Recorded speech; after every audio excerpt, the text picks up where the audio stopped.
창세기 8장 9절 한 절이 되겠습니다. 세상의 발을 담그려 하지 마십시오. 그런 제목이 되겠습니다. 온 지면에 물이 있으므로 비둘기가 발붙일 곳을 찾지 못하고 방주로 돌아와 그에게로 오는지라. 그가 손을 내밀어 방주한 자기에게로 받아들이고. 아멘. 자, 어떤 상황이 전개되고 있는지를 여러분들이 이제 충분히 알 수 있는 내용이 될 겁니다. 노아 홍수 후에 물이 빠지기를 시작하고 또 비둘기가 이제 물이 얼마나 줄어 있는지를 알기 위해서 날아가려는 그 장면들을 우리가 인식을 해보면 되겠습니다. 자, 노아는 지면에 물이 빠진 것을 확인해 보고 싶어 해서 비둘기를 방주에서 내보내는 장면입니다. 자, 어찌 보면 이 비둘기를 우리 성도들의 영혼이라 이렇게 한번 여러분들이 한번 생각해 봤으면 좋겠습니다. 이 영혼이 이리저리 멀리 다니며 안식할 곳이 어디에 있을까 찾아다니는 그 모습으로 한번 이 비둘기와 연결을 해봤으면 좋다는 겁니다. 비둘기가 발붙일 곳을 찾지 못했다고 있죠. 다시 방주로 돌아온 것처럼 영혼이 그리스도가 아닌 다른 곳에서 안식을 찾지 못한다는 사실을 여러분들이 생각해 봐야 한다는 겁니다. 비둘기가 오랫동안 자신이 발 붙일 곳을 찾으려고 하지만은 찾지 못했던 것처럼 그리스도인이 맞다라고 한다면 분명히 세상에서 만족함이 없다는 사실을 알게 될 거라는 겁니다. 영원한 소망이 되신 그리스도를 믿는 사람이 맞다라고 한다면 이 세상이 줄 수 있는 안식은 결코 존재하지 않는다. 이런 사실을 우리는 깨달아야 한다는 거예요. 오늘 본문 이 한 절 안에서 비둘기가 보여주고 있는 이 상징을 통해서 우리의 모습이 보여져야 한다는 거예요. 내 모습이. 자, 그러면 무언가라도 찾아보려고 멀리 날아가려 하는 이 비둘기의 모습을 한번 상상해 보시기를 바랍니다. 홍수 심판이 있었을 때에 방주 안에 들어가 있을 이 비둘기가 보여질 겁니다. 방주 안에 들어가 있는 이 비둘기가 그 안에서 얼마나 안전하게 현실적인 삶이 펼쳐지고 있는 방주 안의 모습을 보여주고 있지요. 지면에 존재하던 이 다른 비둘기를 보십시오. 홍수가 터지면서 그들이 살기 위해 날갯짓을 하며 얼마 동안은 생존이 가능했겠지만 그 날갯짓이 어머니 여러분들 날짐승이 된다 할지라도 영원히 날갯짓은 할 수 없으리라는 것을 잘 알고 있습니다.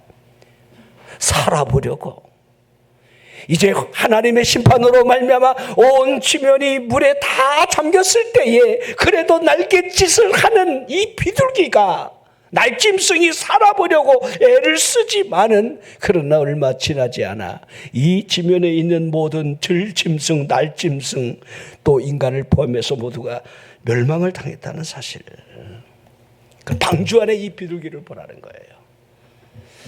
방주 안에 있는 이 비둘기는 자, 우리가 여러분들 유월했다라고 하는 이 유월절의 의미가 이 비둘기 안에 있다는 사실을 우리는 볼 수가 있죠.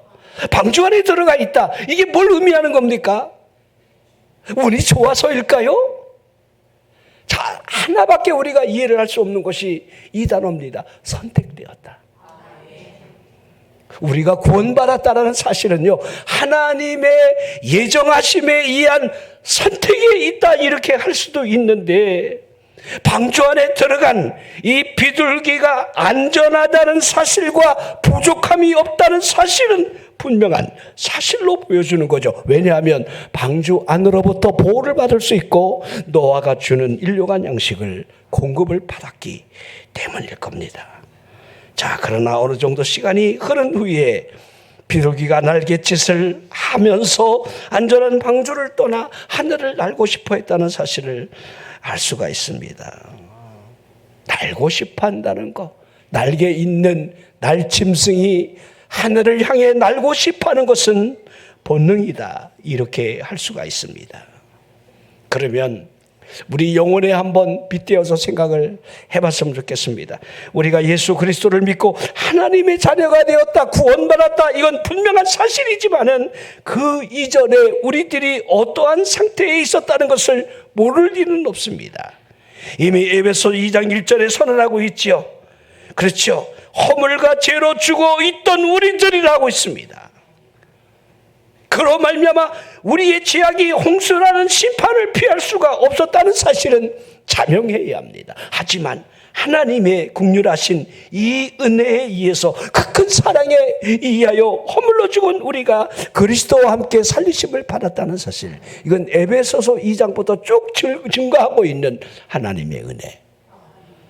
자, 속량받았다라고 하는 죄사함의 은혜가 오직 그의 피에 있었다는 사실을 전제해 놓고 하나님의 선물로 주어지는 선택적인 은혜. 에베소서 2장 6절에 또 함께 일으키사 그리스도 예수 안에서 함께 하늘에 앉히셨다고 있지요. 그러기에 2장 8절로 넘어오면 이것은 너에게서 난 것이 아니요 하나님의 선물이라, 이렇게 여러분 선언을 하고 있습니다.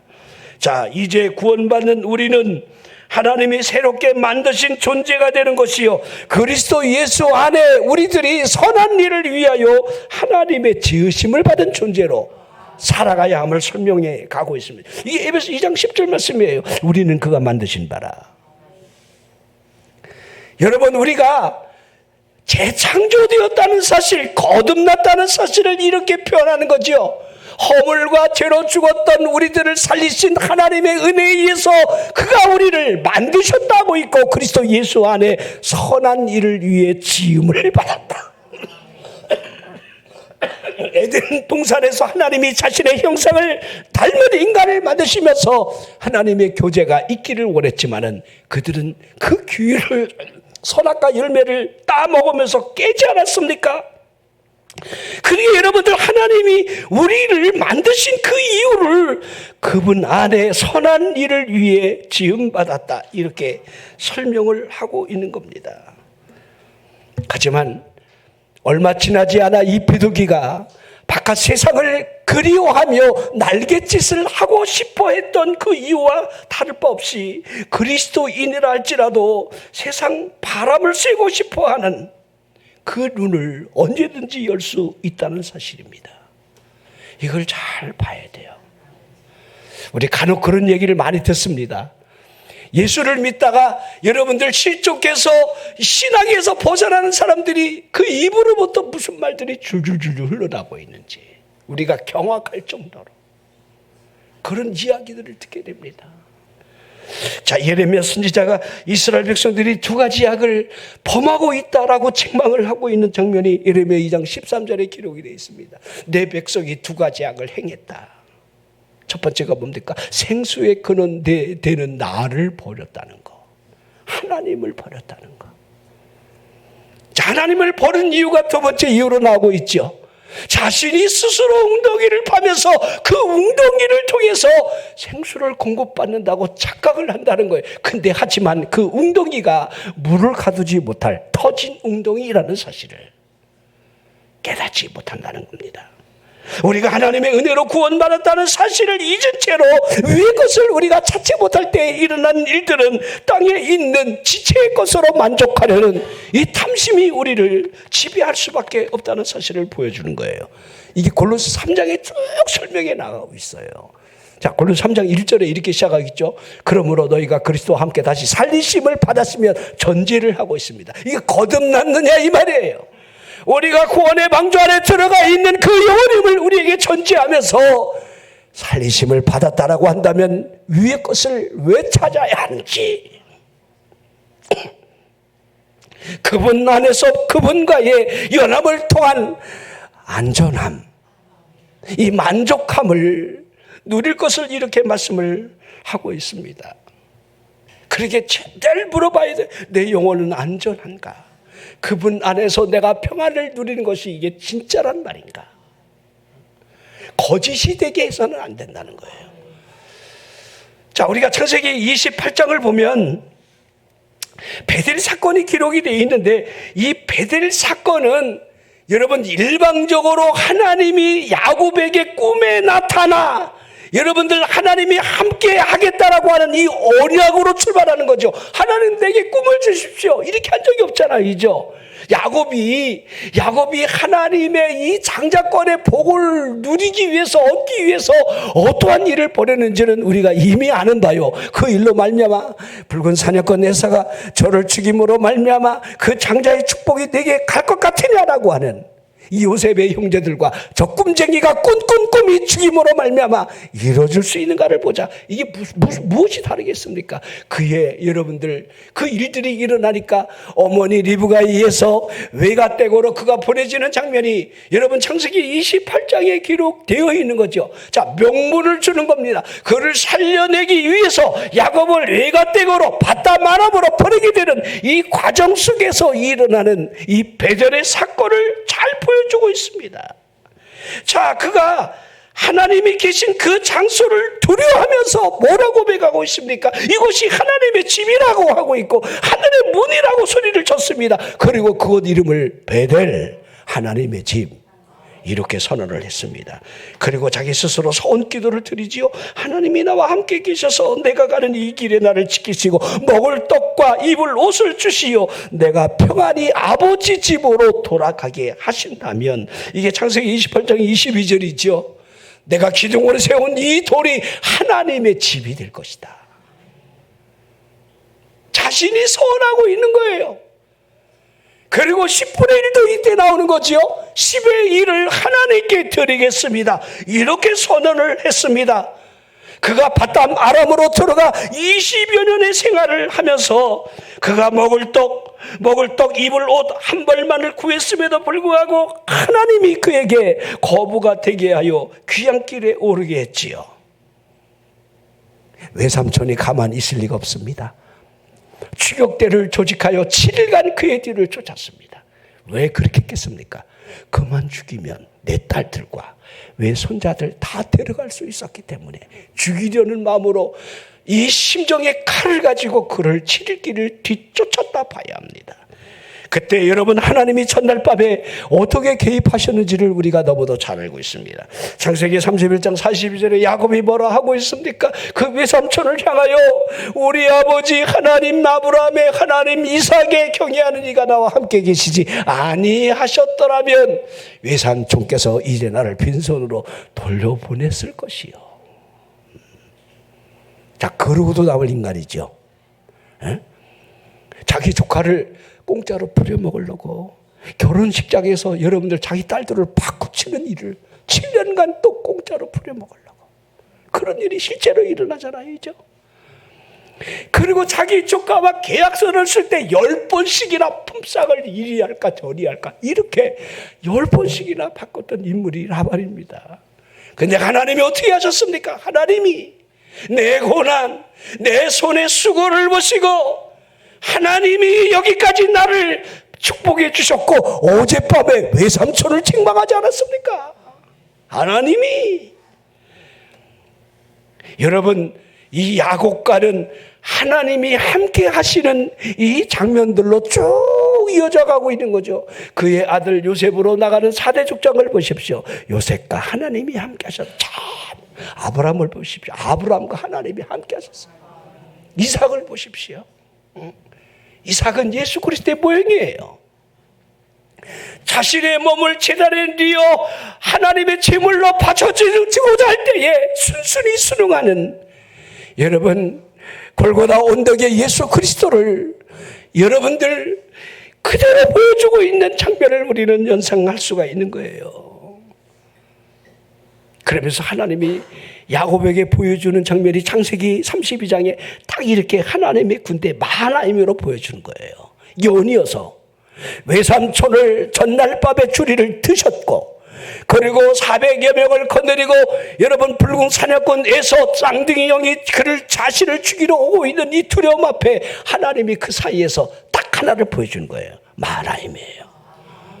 여러분과 저는요, 우리가 인생을 살아가면서 수없는 이 고난들이 우리를 앞뒤로 에워쌀 때가 있어요. 도저히 이 문제도 해결할 수 없고 저 문제도 풀려 나갈 것 같지 않은 두려움이, 그때 하나님이 우리에게 성령을 통하여 말씀하고 있지 않습니까? 하나님의 군대를 보여주며 내가 너와 함께하고 있다.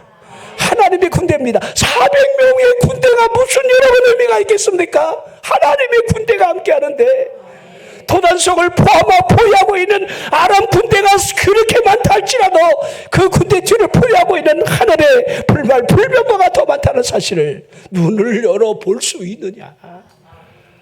우리는 현실적으로 현실을 바라보며 낙심이라고 하는 여러분들 믿음이 우리를 연약하게 만들 때가 많습니다. 하나님이 기뻐하지 않은 행위를 너무 우리가 이성적으로 계산을 한다는 겁니다. 그리고 그 형의 마음을 누가 녹이는 겁니까?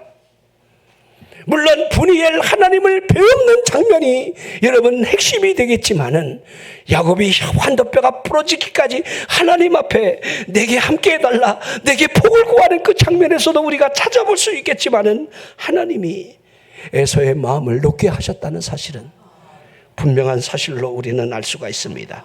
에서가 세일로 돌아갔을 때에 야곱이 숫곳에 이르렀고 자신을 위한 집을 지으며 가축을 위하여 우리가를 짓고 머물러 있다가 그곳이 간 곳이 베델이 아니었음을 우리는 잘 알고 있지요. 가나안 땅의 세겜 땅이었음을. 자, 그 성읍 앞에 장막을 치고 세겜의 아버지 하몰의 아들들에게 돌을 지불하고 그 땅을 샀습니다. 그리고 그곳 이름을 여러분 제단을 쌓아놓고 엘렐로헤 이스라엘, 엘렐로헤 이스라엘, 하나님, 하나님이에요. 이스라엘의 하나님. 여러분 베델이 아닌 여러분 이 세겜에서 장막을 치고 이곳에 이스라엘의 하나님이 거하시기를 그가 여러분 제단을 쌓았다는 사실을 볼 수가 있습니다. 자, 하지만 하나님이 원하시는 제단이 세겜이 아닙니다. 베델입니다. 간혹 많은 사람들이 자신이 쌓고 싶은 제단에다가 여러분들 자신이 하고자 하는 일들을 하지만 하나님이 기뻐하지 않는 경우가 너무너무 많다는 사실을 모르고 있습니다. 세겜 그 땅에서 그의 야곱의 딸 하나가 디나가 세겜 족장의 아들에게 욕배임을 당하고 그 일로 말미암아 디나의 오라비가 되는 시몬 레위가 각기 칼을 차고 몰래 그 성을 기습하여 모든 남자를 죽이고 디나는 이 세겜의 집에서 데리고 나왔을 때에 야곱의 아들 또한 그 시체가 있는 성읍으로 들어가 모든 노력을 다했습니다. 그 명분이 무엇입니까? 자신의 누이를 더럽혔다. 명분을 가지고 할례를 전제 삼아 그들이 3일 안에 기로하는 그 남자들을, 무기력한 남자들을 칼로서 다 보복을 한 거예요. 자, 여러분들 야곱이 12아들을 축복하면서 유다에게 홀이 넘어가는 이 장면이, 유다는 네 번째 아들이죠. 첫째 르우벤은 아비의 침상을 더럽혔다. 여러분 서모가 되는 비라와 통과를 통해서 아버지 눈밖에 나 있었고, 시므의 레이는 두 번째, 세 번째입니다. 이게 사륙의 칼을 치는 거예요. 이 복수의 칼. 칼을 치는 자가 그리스도의 계보에 들지 못하는 것, 우리 예수님이 칼을 쓰는 자는 칼로 망하리라 이렇게 하신 이유와 다르지 않습니다. 그들이 양과 소와 나귀와 그 성읍에 있는 모든 들에 있는 재물을 빼앗았고 자녀나 아내들을 사로잡아 모든 물건을 노략질해 갔다는 거 그대로 표현됐어요. 아, 그래도 참 양심은 있는 것 같은데 그 두렵지 않았을까요? 저 남편은 다 죽였는데 그 자식과 여러분들 아내까지 여자들 다 끌고 갔다는 거. 지금은 연약하지만 그들이 모르겠습니까? 크면 나 이거 이해가 안 돼요. 그 하나님이 여러분들 가나안 땅 전쟁을 할 때 보면요, 남녀 노유 할 것 없이 죄악을 제거하라 그래요. 다 죽이라는 거예요. 하나님 무자비합니까? 하나님이? 여러분, 이 일로 말미암아 야곱이 얼마나 두려워했는지를 너무도 잘 알 수가 있습니다. 여러분, 그 당시는 지역 파벌로 족장과 족정이 여러분 일가 친척을 이루고 있는 시대인데, 어느 일가가 멸족을 당했을 때 다른 그 일가 친척들이 다 가나안 족속이 일어나 야곱을 친다라고 한다면, 야곱이 아무리 가솔의 군대들이 아무리 힘이 있다 할지라도 이겨내리라는 여러분 이 방법은 없으리라고 생각할 수가 있습니다. 얼마나 두렵겠습니까? 이 일로 우리가 망하게 되었다. 그때 하나님이 뭘 하셨습니까? 그때 그 위기 때 창세기 35장부터 여러분들 세겜 사건이 끝나고 난 후에 하나님이 해결책을 제시하는 장면이 35장 1절에 기록이 되어 있어요. 하나님이 야곱에게 이르시되 일어나 베델로 올라가라.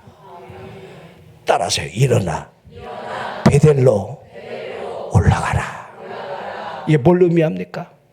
우리가 위기를 만났을 때, 내 방법대로 살다가 여러분들 큰 공경에 빠졌을 때에, 앞뒤가 여러분 캄캄함을 보이지 않는 난감함이 우리를 여러분들 이끌어 가고 있을 때 우리들이 눈을 열어 할 수 있는 단 하나의 방법은 베델이라는 겁니다. 하나님이 베델로 올라가라. 거기에서 제단을 쌓으라 하는 겁니다. 내가 내게 나타났던 그곳, 그러기에 우리가 신앙생활하며 하나님이 내게 베푸셨던 그 은혜를 기억하는 것이 얼마나 중요한지 모릅니다. 내게 있어야 하는 이 베델이 얼마나 중요한지, 내게 나타났던 베델의 하나님, 여러분들이 어린 시절이 됐던 청소년의 시기가 됐던 어느 순간이 됐던 나를 만나셨던 하나님의 그 현장이 내 삶을 얼마만큼 늘 깨닫게 하는지를 이해해야 돼요. 순간순간 하나님이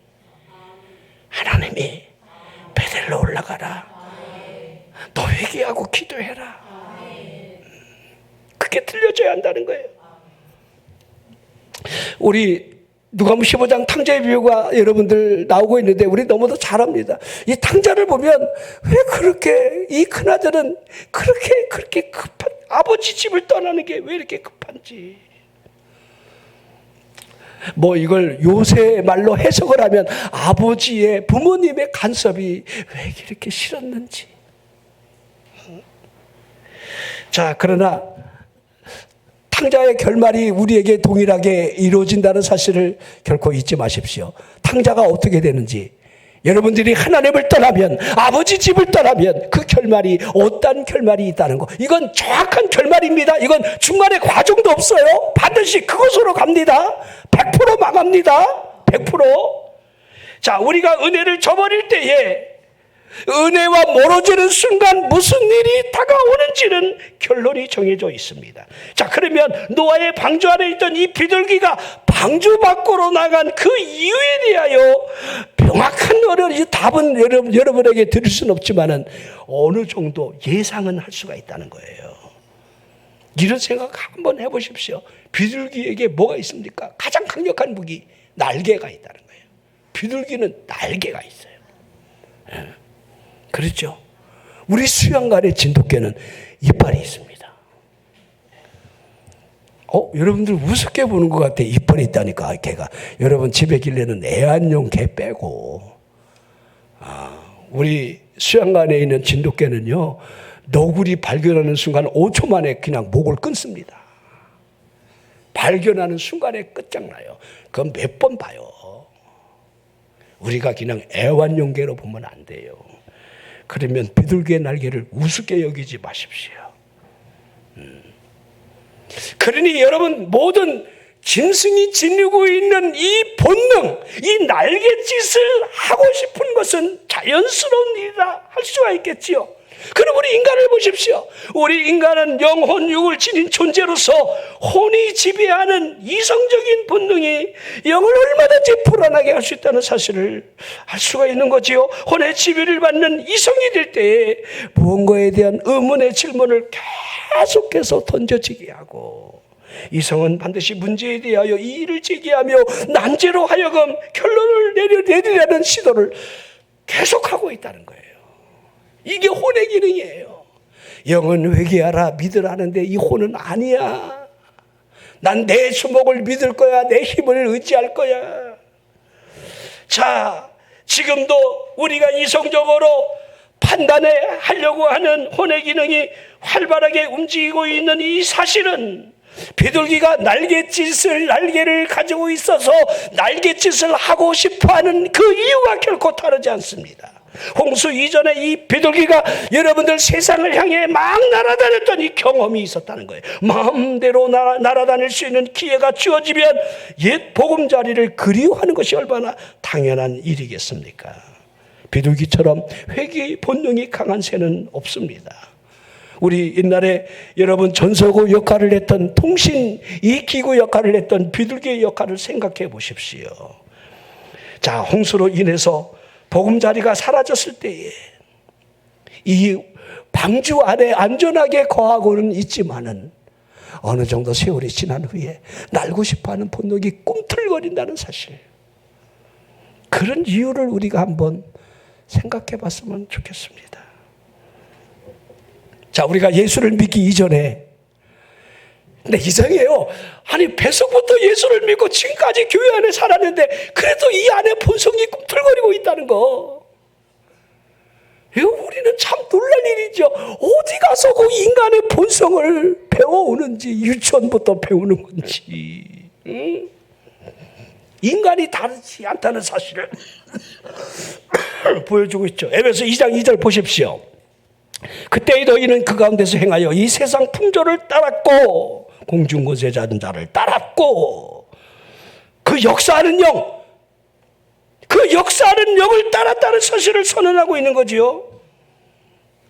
자, 에베소서가 1장부터 마지막 장까지 전부 영적인 전쟁을 설명하고 있어요. 우리의 싸움이 혈과 육이 아니라는 사실을 에베소 6장 12절에 여러분 설명하고 있는 거죠. 악의 영들과 상대하고 있다. 이 영적인 전쟁을 설명하고 있죠. 자, 에베소 2장 1절, 그는 허물과 죄로 죽었던 너희를, 에베소 2장 1절, 그는 예수 그리스도께서 선언하고 있는 거죠. 자, 우리가 이 믿음으로 구원받았다라고 하는 하나님의 선물로 주어진 그 은혜가 우리에게 분명히 임했지만은 육적인 그 본성이 다 죽었다, 이렇게 말할 수는 없는 거예요. 새로운 본성이 우리 안에 들어와 있는 것은 사실이지만은 옛 본성을 향하는 마음이 남아 있다는 사실 또한 부인하면 안 된다는 거예요. 사람의 육체가 죽어서 벌레들의 먹이가 될 때까지 육의 본성이 죽을 것 같습니까? 그렇지 않습니다. 본성 안에 있는 무자비한 마음이 고개를 쳐들 때에 옛 추억이라고 하는 모습으로 여러분, 사람은 언제든지 혼돈 속으로 빠져들어갈 수가 있다는 겁니다. 자, 우리 출애굽하는 이스라엘 백성들을 보면 알 수가 있어요. 430년 요셉을 알지 못하는 새로운 바로들이 나타나 그들을 압제하기 시작할 때 어떠한 일들이 일어나는지, 그 고통이 얼마나 컸으면, 심지어는 남자아이들을 너무 많이 나니까 아예 남자아이는 산파들로 하여금 나면 무조건 죽이라고 이렇게까지 했겠습니까? 그렇죠? 이제 남아 살인 사건부터 여러분들 나면서부터 일어나는 일이 그 당시에 법으로 제정된 거예요. 그들이 여러분 당시에 여러분 스핑크스나 여러분 피라미드를 짓던 그 시기라고 보는데, 그 노예 사역을 하면서 여러분들이 아시지만 그 이해가 됩니까? 그 수만 수천 톤이 되는 그 돌들을 사람이 옮겨가 거기다 쌓았다는 거, 얼마나 많은 인력이 동원되고 얼마나 많은 사람이 죽어나갔을까. 그렇죠? 상상하죠. 그들의 고역이 얼마나 힘들으면 하나님 앞에 부르짖으면서 우리를 불쌍히 여겨달라고, 우리를 구원해달라고, 하나님 불쌍히. 근데 저는 그런 생각을 해요. 하나님이 부르짖어 기도하는 그들의 응답을 위해서 모세라고 하는 아이를 그 시기에 나게 하신다는 거예요. 여러분, 예수 그리스도의 탄생하고 비슷하지요? 동방박사로 인하여 헤롯이 정신이 번쩍 드는 그 시기가 오지요. 2세 이하의 남아를 모두 죽이라, 그 기준으로 다 죽이지요. 통목소리가 나지요. 그분이 여러분 갈릴리로 가야 했던, 여러분 나세렛으로 가야 했던 그 이유가 여러분 이 헤롯의 남아 살인 사건 때문에 일어났다는 거 우리는 잘 알고 있습니다. 하나하나 보십시오. 하나님의 그 큰 힘의 개입이 없었다라고 한다면 그 백성이 그들을 스스로가 구원을 할 수 있겠습니까?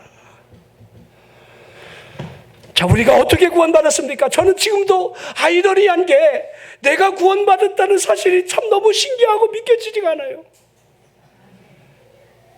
내가 하나님의 자녀가 되었다는 거, 내가 예수 믿는 사람이 되고 더욱이 목사가 됐다는 거, 이게 너무도 이해가 안 돼. 난 목사가 될 사람이 아니에요.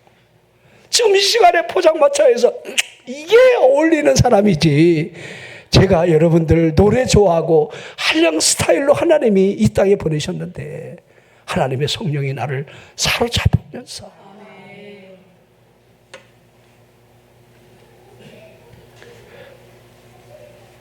여러분, 그 누군가가 구원받기 위해서 어떠한 힘의 갭이 있고 그 사람이 어떠한 고난을 겪어야 하는지는 우리가 잘 이해를 하지 못할 때가 많아요.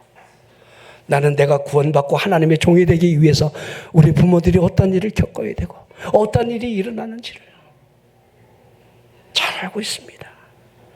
예수님께서 바알세볼의 논쟁으로부터 힘의 개입이 무엇인지를 분명하게 말씀하신 사건을 빈집의 위험, 그렇게 예를 드셨습니다. 어떤 사람에게 있던 귀신이 갑자기 나간 것으로부터 빈집이 얼마나 위험한지를, 귀신이 그 사람에게 낳은 이유가 무엇입니까? 힘의 개입. 그 다음이 얼마나 중요한지를 우리에게 보여주고 있는 거죠. 이 약한 세대에 일어날 일들이 우리에게 지금 적용되고 있습니다. 8배나 더 위험한, 저보다도 악한 귀신 7을 더 데리고 들어와 그 집을 곤경에 빠뜨리는 영적인 곤고함의 시기가 올 수 있다는 사실을 주님이 설명하고 있는 거지요. 물이 없는 심령, 지금 세대를 보십시오. 하나님의 말씀이 없는 심령이 여러분 신앙생활한다, 이렇게 여러분들 하고 있는 겁니다. 물이 없는 심령처럼 위험한 곳은 없습니다. 이스라엘 백성들을 보십시오. 하나님의 말씀을 망각하는 물이 없는 심령과 다르지 않았습니다. 노예로 살면서 고기 가마 곁에 있었던 추억이 그들을 얼마나 괴롭혔습니까? 속박에 집어서 먹었던 파, 마늘, 오이, 부추, 이것이 뭐가 그렇게 대단하다고. 자, 이 비둘기를 보십시오. 홍수 이전에 날았던 그 옛 추억이 그로 하여금 얼마나 여러분들 생각을 지배하고 가득 차게 하고 있는지를, 에덴 동산의 옛뱀이 거듭난 사람의 동산을 여전히 기어다니고 있는 모습을 하고 있습니다. 방주 안에 이 비둘기를 보십시오. 옛 보금자리를 찾아가 보려는 이 본성이 방주를 날 떠나서 날게 하려는 그 마음을 여러분 가지겠다는 겁니다. 우리에게 있는 옛 기억, 이게 굉장히 무서운 거예요. 옛 기억, 옛 추억, 살인의 추억 막 그러잖아요. 우리 아이들 세상으로 가봐야 아무것도 없어. 부모님 떠나가서 대학교 생활을 나 마음대로 즐기려 하지만 주한이 아무것도 없지? 있니? 뭔가 있어? 우리 주한이는 없는 것 같아요. 부득이 대전을 떠나 옆 동네로 가긴 갔지만 부득이.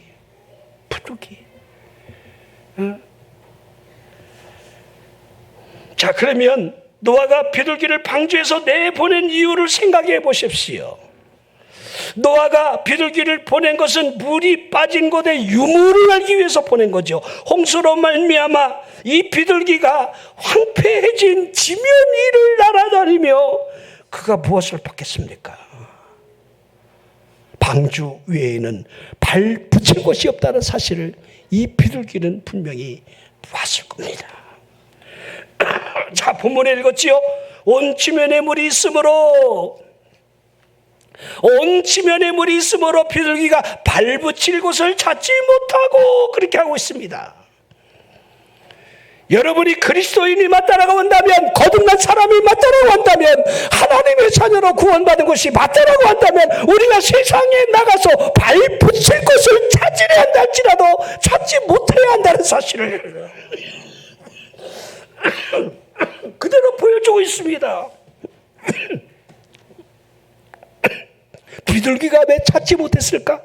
강한 날개가 없었기 때문이라고 말하지 마십시오. 비둘기는 날개가 강합니다.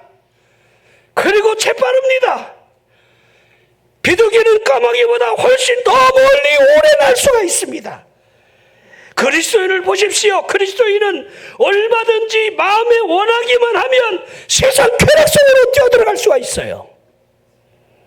마음만 먹으면 얼마든지 그리스도를 버리고 세상 안으로 갈 수가 있어요. 마음을 안 먹어서 그렇지. 마음을 먹은 사람들이 얼마나 많습니까? 세상 속으로 들어갈 능력이 그리스도 안에, 그리스도인 안에 없다, 이렇게 말하는 것이 아닙니다. 원하기만 한다면 모든 종류의 쾌락을 즐길 수 있는 주인공이 될 수가 있습니다. 그리스도인이라 할지라도 감각적인 쾌락의 물결 속으로 뛰어들어가는 일이 어렵기 때문이라 이렇게 말하지 못한다는 겁니다.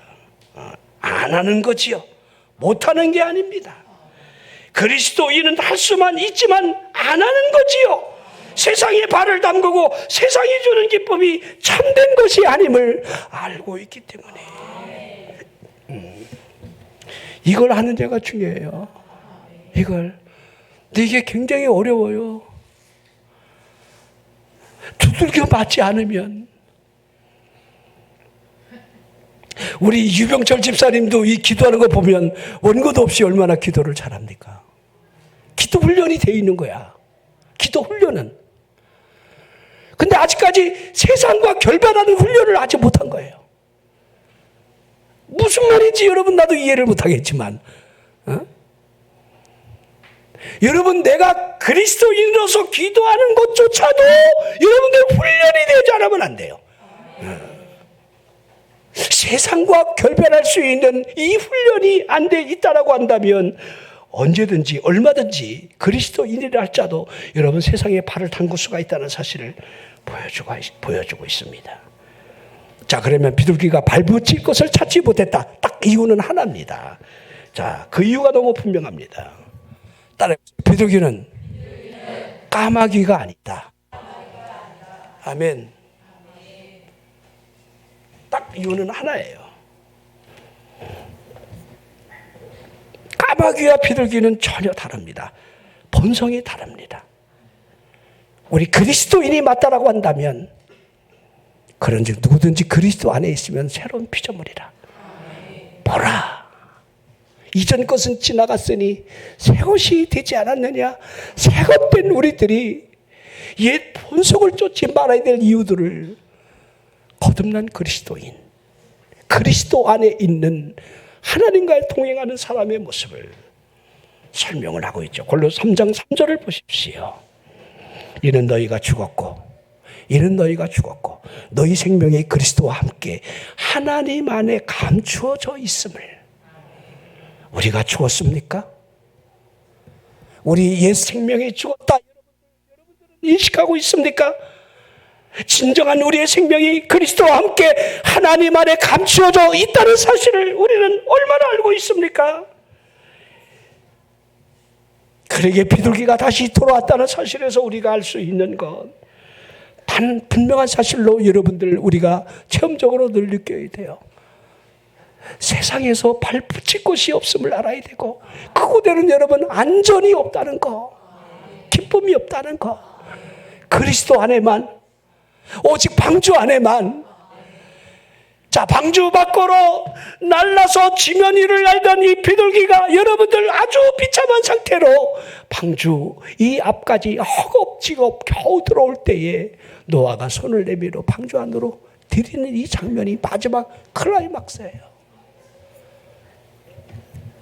둘째 아들을 기다리는 아버지의 마음. 행과가 먼데도 내 아들이 돌아오는 저 모습을 맨발로 쫓아가서 맞아들이는, 죽었던 내 아들이 살아 돌아왔음을 보여주는 그 장면이 우리에게도 지금 일어나고 있습니다. 여러분들이 방주 안에만 난 구원받았어, 나는 홍수로부터 벗어났어, 난 안전해, 여기로부터 언제든지 여러분들이 세상을 볼 수 있는 눈이 열리는 시기가 올 수 있다는 거, 이걸 여러분들이 얼마나 경계해야 되는지, 얼마나 조심해야 되는지. 그러나 그곳에는 발붙일 것이 없다는 사실을 오직 그리스도 안에, 너희가 내 안에 거하고 내 말이 너희 안에 거하면 무엇이든지 원하는 대로 구하라. 그리하면 이루리라. 너희가 내 안에 거하고 포도나무와 가지 비유를 통해서 그분과의 연합을 주님이 뭐라 하셨는지를, 우리가 살아가는 이 세상은 여러분들 우리에게 이 혼의 기능이 자꾸 그곳에서 안전함을 찾고 만족함을 찾고 여러분을 찾려고 하지만 그곳에는 결코 만족이 없다는 사실. 여러분 예배놀이가 즐겁습니까? 기도라는 여러분 기도의 삶이 여러분의 영혼을 안전하게 하고 행복하게 만들어주고 있습니까? 아니면 세상 어떤 것들이 여러분들을 이끌어가고 만족을 주고 있습니까? 거기에는 만족이 없습니다. 거기에는 그리스도 안에서만 새로움이 있고 만족이 있다는 거, 예배놀이가 가장 좋다는 거, 기도 생활이 가장 행복하다는 거, 하나님 앞에 나가는 행위보다 축복이 없다는 거. 이 은혜로 사시기를 주의 이름으로 축원합니다.